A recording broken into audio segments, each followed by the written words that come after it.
आकाशवाणी है। कोविड-19 विशेष कार्यक्रम के अंतर्गत प्रस्तुत है कोरोना वायरस संक्रमण की वर्तमान स्थिति पर चर्चा, जिसे प्रस्तुत कर रहे हैं आकाशवाणी संवाददाता सिद्धार्थ सिंह। इस कार्यक्रम में आमंत्रित स्वास्थ्य विशेषज्ञ हैं नई दिल्ली के लेडी हार्डिंग मेडिकल कॉलेज के डॉक्टर मधुर यादव। नमस्कार श्रोताओं।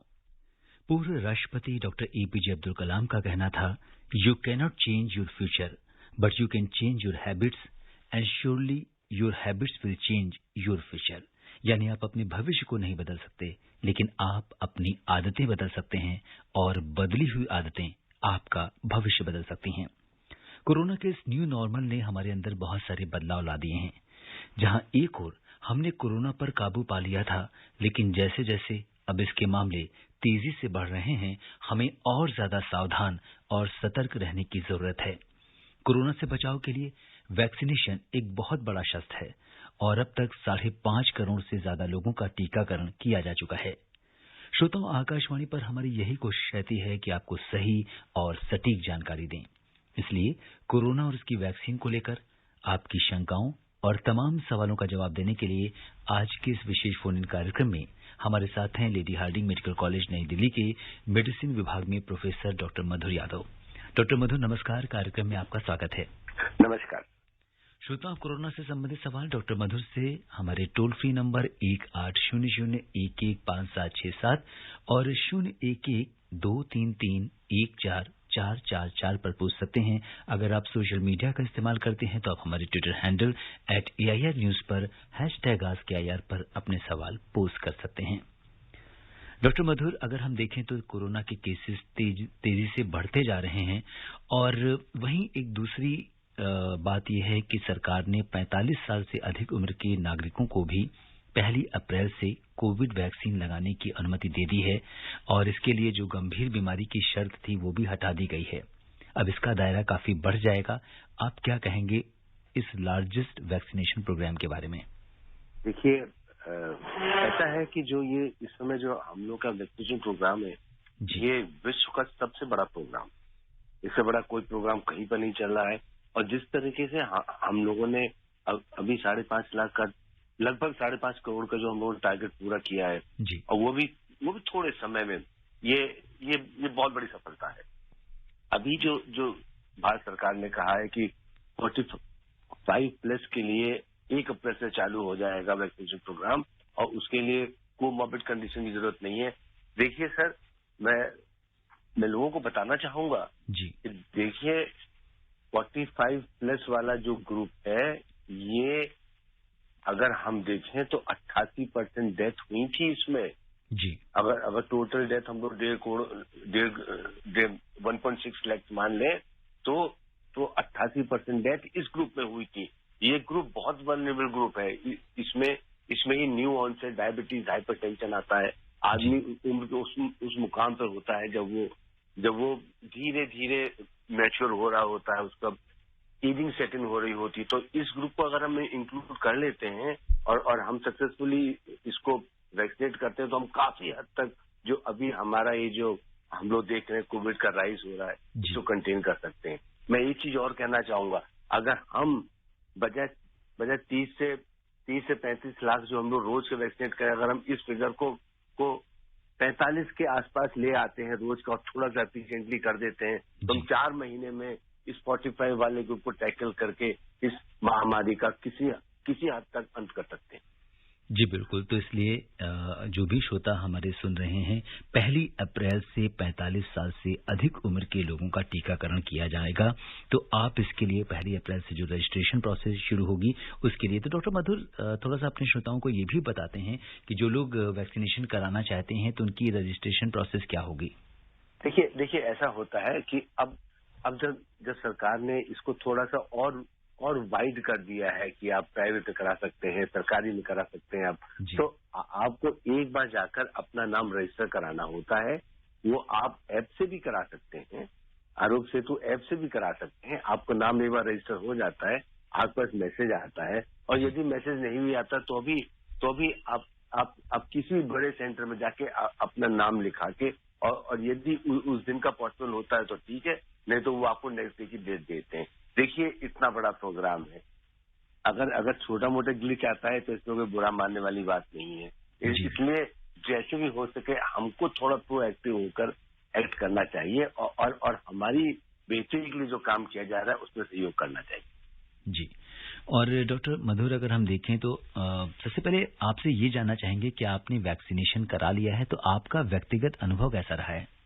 देखिए सर, मैंने तो करा लिया है और मैं तो सिर्फ एक ही बात कहूंगा कि मुझे कुछ नहीं हुआ। हाँ, हल्का सा दर्द होता है जहां लगता है, दैट इज ऑल। और वो भी आपके मानने ऊपर है कि अरे इंजेक्शन लग गया, बहुत दर्द हो रहा है, हल्का फुल्का दर्द होता है और बाकी कुछ नहीं होता। हाँ, किसी में सेकेंड वैक्सीनेशन में दूसरे तीसरे दिन हल्का सा फीवर आया है, वो ये बताता है कि ठीक है साहब, मतलब इंजेक्शन लगा है और इम्यूनाइजेशन हो गया है, बस ज्यादा और कुछ नहीं है। ना कोई ज्यादा सोचने की जरूरत है। हल्का बुखार आता है, कुछ आता है तो आप क्लोरोक्विन 650 लेके आराम से रह सकते हैं, सब कुछ ठीक हो जाता है। जी डॉक्टर मधुर, मैंने आपका फर्स्ट हैंड एक्सपीरियंस इसलिए पूछा कि हमारे एक श्रोता हमें ईमेल पे लिख रहे हैं कि जिस दिन वो वैक्सीन लेंगे, क्या उस दिन वो अपने ऑफिस जा सकते हैं या नहीं? देखिए, ऐसा है कि आप बिल्कुल जा सकते हैं, कहीं कुछ नहीं होता है। हल्का सा दर्द देखिए, जब भी इंजेक्शन लगेगा हल्का सा दर्द होगा ही होगा, बस बाह में वो दर्द होगा, उतना आप टॉलरेट कर सकते हैं तो आप चले जाइए, नहीं कर सकते हैं आप रेस्ट कर लीजिए। पर लेकिन ऐसा कुछ नहीं है कि आपको उसमें कोई प्रॉब्लम होगी या आपको उस दिन की छुट्टी मारनी, ऐसा कुछ। जी। और डॉक्टर मधुर, इस समय त्योहारों का मौसम चल रहा है, होली बहुत करीब है, होली के साथ शबे बारात और नवरात्रि जैसे त्योहार भी आ रहे हैं, तो ऐसे में हमारे जो श्रोता हैं उन्हें किस तरह की सावधानी रखनी होगी ताकि वो कोविड से बचे रहें? देखिए जी, मैं तो एक बात कहना चाहूंगा कि अब जिस तरीके से ये दोबारा आ रहा है, हालांकि अभी इसकी मोर्टेलिटी इतनी ज्यादा नहीं है, लेकिन सीवियरिटी ज्यादा है, ज्यादा फैल रहा है। तो एक तो मैं तो फिर वही कहना चाहूंगा कि मास्क ना उतारें, दूसरी बात सोशल डिस्टेंसिंग रखें, और तीसरी बात कोशिश करें कि पार्टी वगैरह में यदि ना जाएं तो ज्यादा अच्छा है। बहुत से ज्यादा लोग एक जगह भीड़ में इकट्ठा ना करें। हालांकि खुद ये कह रहे हैं कि 50 से ज्यादा पार्टी ना हो, पर मैं कह रहा हूं कि सर कुछ दिन की बात और है, इसको और बचा लें तो हम सब मिलकर एक साथ ये त्योहार फिर मना सकते हैं। जी बिल्कुल डॉक्टर मधुर, जैसा कि हम देखें तो कोरोना की इस जंग में हम बहुत आगे निकल आए हैं, हमने काफी कुछ इस पे विजय प्राप्त कर ली है, और जब हम एकदम नजदीक पहुंच गए हैं, इसकी वैक्सीन भी हमारे पास आ गई है। अगर हम इसके सफर पे एक नजर डालें तो पहले तो हमारे पास कुछ भी नहीं था, ना दवाई थी ना वैक्सीन थी। आज की डेट में हमें पता है, हम इतने जागरूक हैं कि किस वजह से हमें होगा। तो ऐसे में अगर हम थोड़ा सा सतर्क रहें, इस समय अगर कुछ हम गहरी इसकी चपेट में आते हैं तो वो बड़ा अनफॉर्चुनेट होगा। जी, और इस बीच बहुत सारे श्रोता हैं जो आपसे सवाल करना चाहते हैं। सबसे पहले हम रुख करेंगे उत्तर प्रदेश में बलरामपुर का, जहां से रिंकी तिवारी जी कार्यक्रम में जुड़ गई हैं। रिंकी जी नमस्कार। नमस्कार सिद्धार्थ जी, और ढाका सर को भी मेरा नमस्कार। नमस्कार जी। जी रिंकी जी, स्वागत है आपका कार्यक्रम में, बताइए क्या जानना चाहती हैं? स्वागत के लिए बहुत बहुत धन्यवाद। मैं करने जा रही थी, आपने किया, बहुत बहुत धन्यवाद। और आप दोनों का पहले तो मैं स्वागत करती हूँ अपनी तरफ से जी। और सिद्धार्थ जी, इससे पहले कि मैं क्वेश्चन पूछूं, पहले तो एडवांस में आपको हैप्पी होली जी। आपको भी डॉक्टर सर को भी हैप्पी होली। थैंक यू जी, बहुत बहुत मुबारक आपको। मुबारक टू यू। जी सर, बिल्कुल। और सारे श्रोताओं को भी और फरीदाबाद के अनवर सर को भी। और मेरा तो एक क्वेश्चन ये है कि जिस तरह अभी कोरोना का दूसरा लहर आ रहा है हमारे देश में, जैसे यूपी में तो नहीं आया और सारे स्टेट में आ रहे एक्चुअली, तो फिर हमारे जो मतलब हार्ट ब्लड प्रेशर वाले हैं, किडनी जिनकी खराब है या कोई इससे अन्य बीमारियों से ग्रसित है, तो वो इस समय अपनी इम्यूनिटी को, रोग प्रतिरोधक क्षमता को कैसे बढ़ाए, क्योंकि लॉकडाउन फिर से लग चुका है। तो सर इस पे थोड़ा आप मार्गदर्शन कीजिए, आपकी महान कृपया हुई। बहुत बहुत धन्यवाद जी। डॉक्टर मधुर जानना चाहती हैं कि कोरोना की दूसरी लहर चल रही है और ऐसे में लोग अपनी इम्यूनिटी को, स्पेशली वो लोग जो गंभीर बीमारियों से पीड़ित हैं, वो कैसे अपनी इम्यूनिटी को बढ़ा सकते हैं? देखिए, मैं अब अगर यही सवाल आपने हम लोगों से पिछली पहले पूछा होता उसका जवाब पूछता। इसका जवाब अब थोड़ा सा अलग है। अब जब हमारे वैक्सीनेशन ड्राइव चालू हो गई है, अब जब हमारे वैक्सीनेशन ड्राइव चल रही है, तो हमको ये चाहिए कि अगर हम 45 एंड अबव, जैसे कि अभी बताया है, प्लस जो लोग इसके ऊपर वाले हैं, वो पहले तो अपने आप को वैक्सीन लगवा लें जी। दूसरी बात ये है कि वो वैक्सीन लगवाने के बाद भी वो सारे प्रिकॉशन लें जो कि वो पहले ले रहे थे, अर्थात रेस्पिरेटरी हाइजीन का लें, आप फ्रीक्वेंट हाथ धोएं, मास्क पहने रहें, बार बार चेहरे को न छुएं, और जहां तक हो सके वहां तक कम बाहर निकले। सबसे इम्पोर्टेंट ये बात है। और दूसरी बात ये है कि जब आपका टर्न आए वैक्सीनेशन के लिए, आप वैक्सीन ले लें। अभी इन्होंने बताया कि वो लॉकडाउन लग गया है। देखिए बहन जी, अब लॉकडाउन लगने का बहुत सिग्निफिकेंस नहीं है। अब लॉकडाउन जो लगता है वो लगेगा बिल्कुल सीमित जगह में, थोड़ी जगह में, क्योंकि अब तो वहां पर वैक्सीन आ गई है। अब तो हम समझते हैं कि एक बार हमारा वैक्सीनेशन ड्राइव सक्सेसफुल हो जाता है, ये बीमारी पर हम काफी हद तक काबू पा लेंगे। जी। और अब हम रुक करते हैं उत्तर प्रदेश में शामली का, जहां से अमन सिंह जी हमारे साथ कार्यक्रम में जुड़ गए हैं। अमन जी नमस्कार। जी नमस्ते जी। जी अमन जी बताएं क्या जानना चाहते हैं? मेरी डॉक्टर साहब को भी नमस्ते। नमस्कार जी। नमस्कार अमन जी। जी मैं ये जानना चाहता हूँ कि जैसे कोरोना पहले चीन के वुहान से शुरू हुआ था जी, जो बातें थी उस समय, एक तो ये थी कि चीन ने उस वायरस को बल दिया, दूसरी ये थी कि चीन के वुहान के अंदर मांस का ज्यादा कारोबार था, उसकी वजह से उसको बल मिला जी। तो अब हम ये जानना चाहते हैं कि भारत के अंदर कुछ ऐसी जगह, गिनी चुनी जगह है जहाँ पर ये वायरस बहुत तेजी से बढ़ रहा है जी। तो क्या वहाँ कुछ ऐसी स्थिति, कुछ परिस्थिति ऐसी कोरोना को मिली है जिनके कारण से वो और ज्यादा ताकतवर हो गया है? जी डॉक्टर मधुर, अगर हम देखें तो कुछ राज्यों में इसके केसेस बहुत तेजी से बढ़ रहे हैं। अगर हम महाराष्ट्र की बात करें, पंजाब की बात करें, तो क्या कुछ लोकलाइज इफेक्ट भी इसका हो सकता है? देखिए मैं अमन जी की बात को एक थोड़ा लाइटर वे में कहना चाहूंगा जी कि अमन जी, हमने एहतियात बरतना कम कर दिया, हमने भीड़ के साथ निकलना शुरू कर दिया, हमको लगा कि हमने इस बीमारी पर विजय पा ली है और अब सब कुछ खत्म हो गया। ये एक स्पॉन्सर्ड बीमारी थी जिस पर हम लोगों ने काबू पा लिया। ऐसा नहीं है, अभी भी हमको वैसी प्रिकॉशन बरतनी है। हमने चूंकि प्रिकॉशन में ढिलाई बरती। दूसरा क्या हुआ कि जब ये इंटरनेशनल ट्रेवल शुरू हुआ तो ये जो वायरस था, ये कुछ वायरस बाहर से भी आने शुरू हो गए जी। और इसका जो बदला स्वरूप आया वो थोड़ा सा अलग था और वो जगह जगह गया, जिसकी वजह से ये सारी प्रॉब्लम एक नए तरीके शुरू हुई। तो ये वायरस जब लाखों हजारों आदमियों के थ्रू निकलता है, अलग पहुंचता है, तो इसमें थोड़ा सा इसके जेनेटिक्स में चेंज होते जाते हैं जी। वो चेंज हालांकि इतने ज्यादा गंभीर नहीं होते, पर हाँ उस बीमारी को दोबारा उभारने में वो सहयोग देते हैं। तो ऐसा कुछ नहीं है कि ये कोई पॉकेट्स हैं, लेकिन ये है कि एयर ट्रेवल बढ़ गया, लोग फ्रीली निकलने लगे, थोड़ा प्रिकॉशन, थोड़ा सा हम लोग थोड़ा सा रिलैक्स हो गए और कोई बात जी।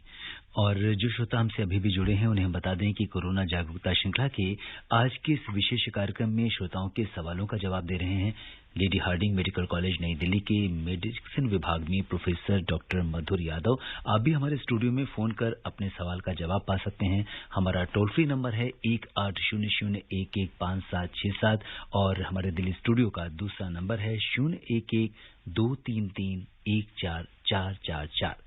और हमारे अगले कॉलर मध्य प्रदेश में छतरपुर से जयशंकर कुशवाहा जी हैं।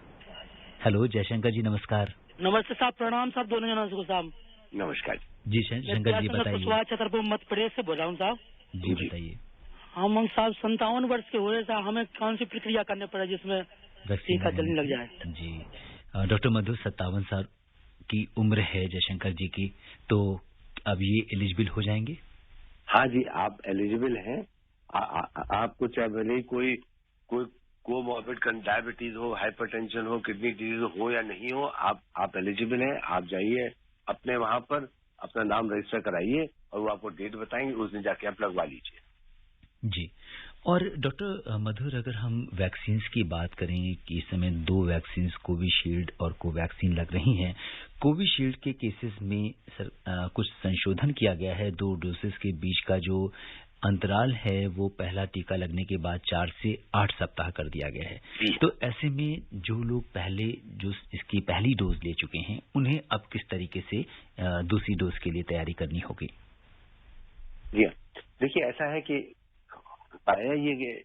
रिसर्च में पाया गया कि जो एंटीबॉडीज थी, जो प्रतिरोधक क्षमता वाली जो एंटीबॉडीज हैं, ये जो हमारे वैक्सीन लगने के बाद आती हैं, ये मैक्सिमम जब आती हैं जब हम पहली और दूसरी के में इंटरवल जो है वो उसको बढ़ा देते हैं। पहले तो 4 हफ्ते का था, फिर कहा नहीं 4 नहीं, अब 6 से लेके 8 हफ्ते का इंटरवल होना चाहिए, तब जाके अच्छा एंटीबॉडी रिस्पॉन्स पाया जाता है, इसलिए उसको बढ़ाया गया है उस टर्म पीरियड को। जी। और इस बीच जालौन उत्तर प्रदेश से हमारे साथ अमित तिवारी जी कार्यक्रम में जुड़ गए हैं। अमित जी नमस्कार। अरे नमस्कार सर जी। जी अमित जी बताइए क्या जानना चाहते हैं? जी मैं कोटा जिला जालौन उत्तर प्रदेश से आपका नियमित श्रोता अमित तिवारी बात कर रहा हूँ। जी अमित जी। जी पूरी आकाशवाणी परिवार एवं आपको सर जी होली पर्व की बहुत बहुत अग्रिम शुभकामनाएं।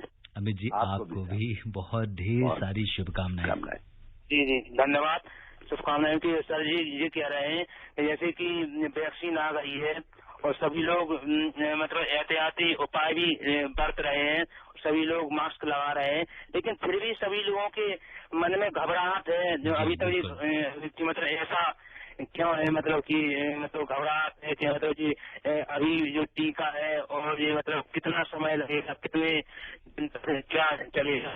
मतलब जी डॉक्टर मधुर, देखिए धीरे धीरे 1 साल पूरा हो रहा है और हम इस कोविड के प्रकोप से भी बाहर नहीं आ पाए हैं, लेकिन जैसा कि पहले हम लोग चर्चा कर रहे थे कि पहले हमारे पास कुछ भी हमें मालूम नहीं था कि ये क्या बीमारी है, इससे कैसे बचना है, कैसे लड़ना है, लेकिन आज वैक्सीन के रूप में एक बहुत बड़ा अस्त्र हमारे पास है, तो हम इसका मुकाबला पूरी तरह से कर सकते हैं, तो डरने की जरूरत तो नहीं है? नहीं, डरने की तो कोई जरूरत है नहीं। और दूसरी बात मैं ये कहना चाहूंगा, आपने सिद्धार्थ जी बिल्कुल सही कहा कि उस टाइम से जबकि हम सोच रहे थे क्या करना है से लेके आज तक एक बहुत लंबा समय निकल गया है, लेकिन सबसे बड़ी बात जिसके कि शायद लोग नहीं समझ पाएंगे कि हम लोगों ने वैक्सीन को कितनी जल्दी डेवलप किया। इमेजिन कर सकते हैं आप, पहले कई साल लग जाया, दशक लग जाया करते थे, इस बार हम लोगों ने पूरे विश्व में एकजुट होकर वैक्सीन डेवलप कर दी।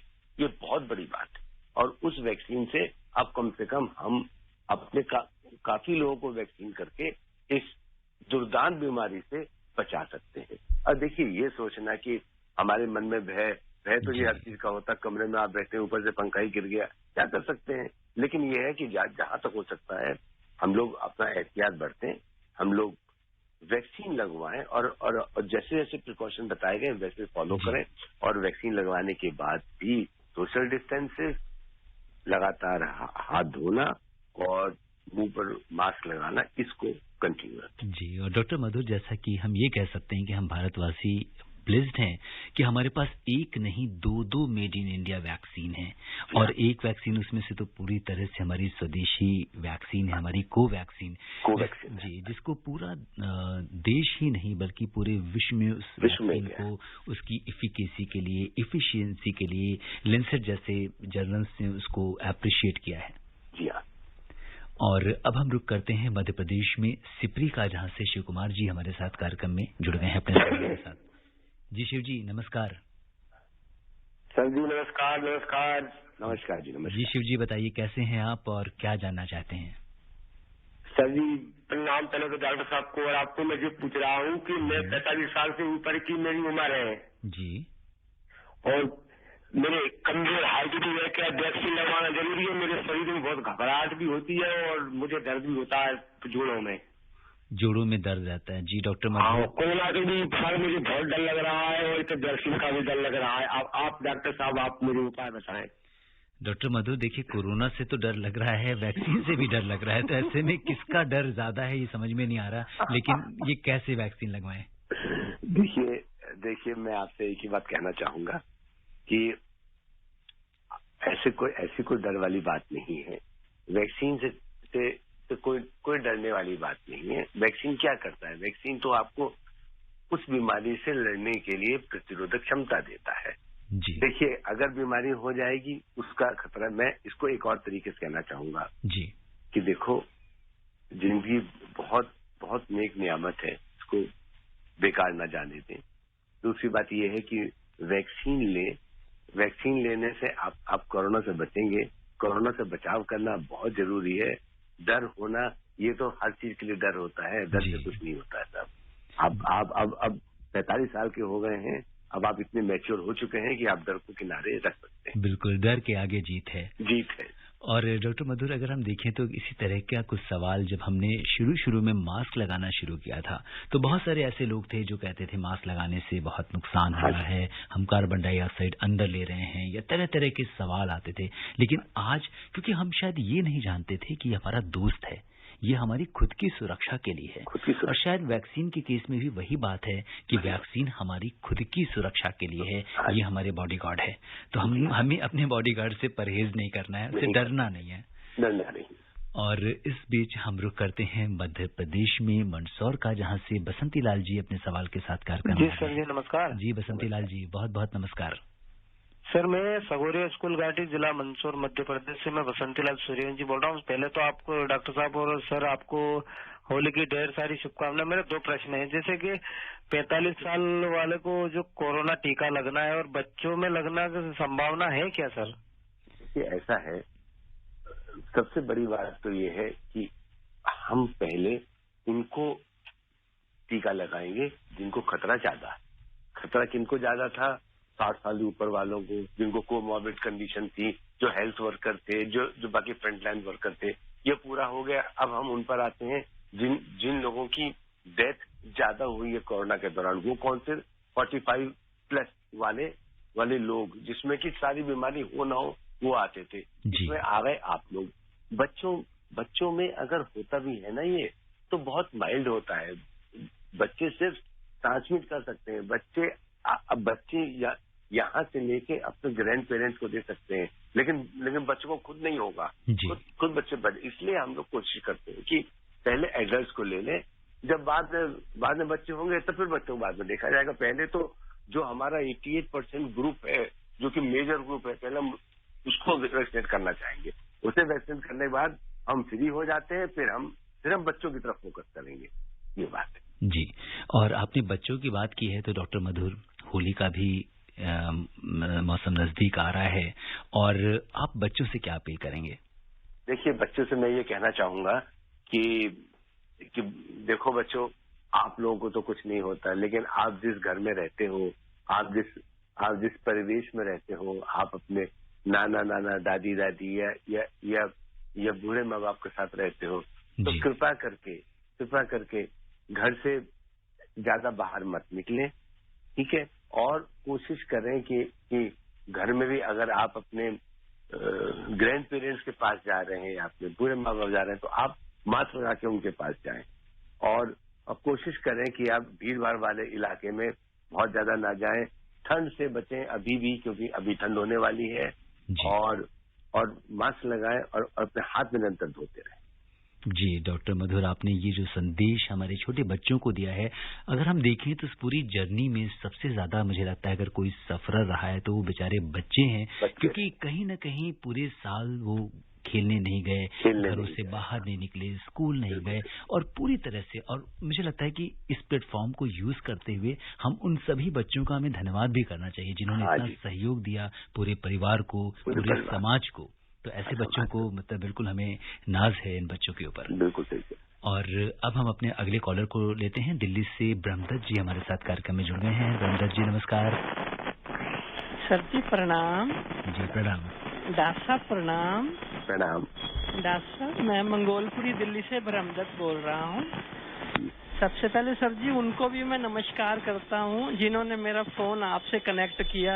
हमारे स्टूडियो में उपस्थित योगेश सर, वीरेंद्र कौशिक सर जी को भी बहुत बहुत प्रणाम, धन्यवाद। ब्रह्मदत्त जी, जो आप कार्यक्रम सुनते हैं ना, तो इसके पीछे एक बहुत बड़ी टीम काम करती है और बहुत खुशी हुई कि आपने उन सभी लोगों का आभार व्यक्त किया। जी बताएं। जी सर जी, मेरा एक प्रश्न है। मेरे मोहल्ले में कुछ बुजुर्ग मेरे पास आज आए थे, उनकी आयु 70-80 वर्ष के बीच है। मुझसे पूछ रहे हैं कि हमें टीका कब लगेगा, कैसे लगेगा, कहाँ लगेगा। तो मैंने कहा आज डॉक्टर साहब से पूछ के बताऊंगा आपको।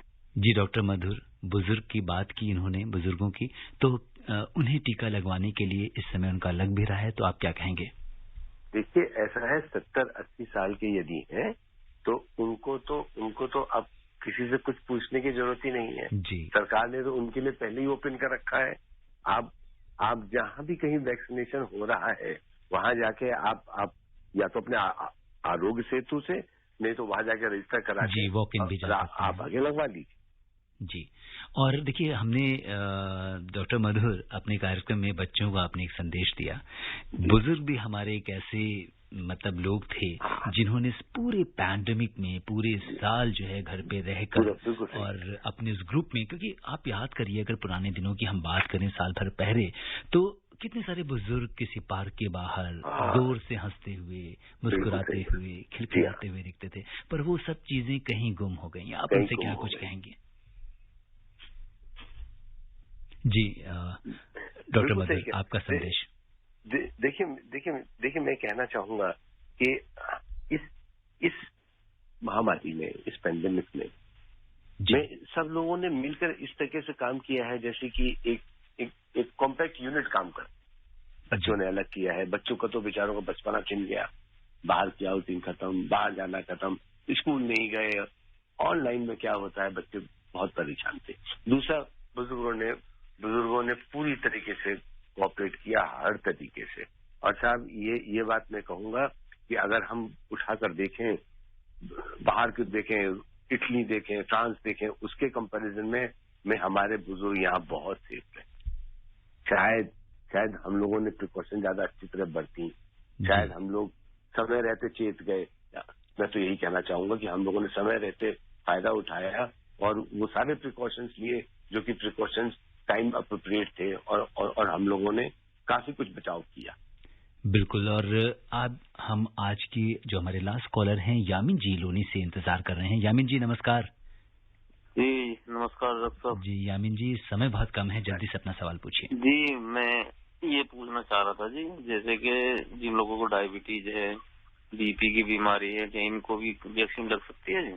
हाँ सर जी, लग सकती है इनको, आप बिल्कुल चिंता ना करें। ये सब पहले भी अलाउड थे। पहले तो ये था 10 साल का होना चाहिए, पर अब सरकार ने कह दिया 45 ईयर्स एंड अबव ये जा सकते हैं और वैक्सीन लगवा सकते हैं। बस ये ध्यान रखिएगा कि आपका ब्लड प्रेशर और आपकी डायबिटीज कंट्रोल हो। जी, और अब समय इजाजत नहीं दे रहा कि हम इस चर्चा को आगे बढ़ाएं।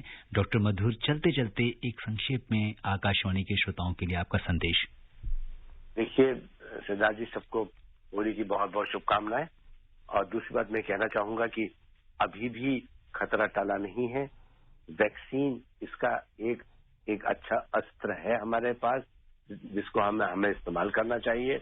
और मैं सबसे यही कहना चाहूंगा कि अभी भी 2 गज की दूरी, फ्रीक्वेंट हैंड वॉश और मुंह पर मास्क लगाए रखें। शायद ये हमारी जीवन की नीति बन गई है। बिल्कुल डॉक्टर मधुर, आप कोविड-19 के इस विशेष कार्यक्रम से जुड़े और अपने श्रोताओं के प्रश्नों का उत्तर दिया, आपका बहुत बहुत धन्यवाद और आभार। थैंक यू, धन्यवाद। श्रोताओं आपसे यही कहेंगे कि डॉक्टर ने आपको कोरोना से बचने के लिए जो भी सावधानी बताई है और वैक्सीन से जुड़ी जो बातें बताई हैं, आप उनका पालन कीजिए। अब 45 साल से अधिक उम्र के सभी लोगों को टीके लगाने का कार्यक्रम 1 अप्रैल से शुरू हो रहा है। आप वैक्सीन जरूर लगवाइए। आप स्वस्थ और खुशहाल रहें, इसी कामना के साथ दीजिए मुझे अनुमति। नमस्कार। कोविड-19 विशेष कार्यक्रम के अंतर्गत अभी आप सुन रहे थे कोरोना वायरस संक्रमण की वर्तमान स्थिति पर चर्चा, जिसे प्रस्तुत कर रहे थे आकाशवाणी संवाददाता सिद्धार्थ सिंह। इस कार्यक्रम में आमंत्रित स्वास्थ्य विशेषज्ञ थे नई दिल्ली के लेडी हार्डिंग मेडिकल कॉलेज के डॉक्टर मधुर यादव। ये कार्यक्रम आकाशवाणी के समाचार सेवा प्रभाग द्वारा प्रस्तुत किया गया। इसे आप हमारे mobile app news on AIR पर भी सुन सकते हैं। इस कार्यक्रम के संबंध में अपनी प्रतिक्रिया आप हमें ईमेल कर सकते हैं। पता है airnsdtalks@gmail.com। ये कार्यक्रम फिर से सुनने के लिए लॉग ऑन करें हमारी वेबसाइट newsonair.com।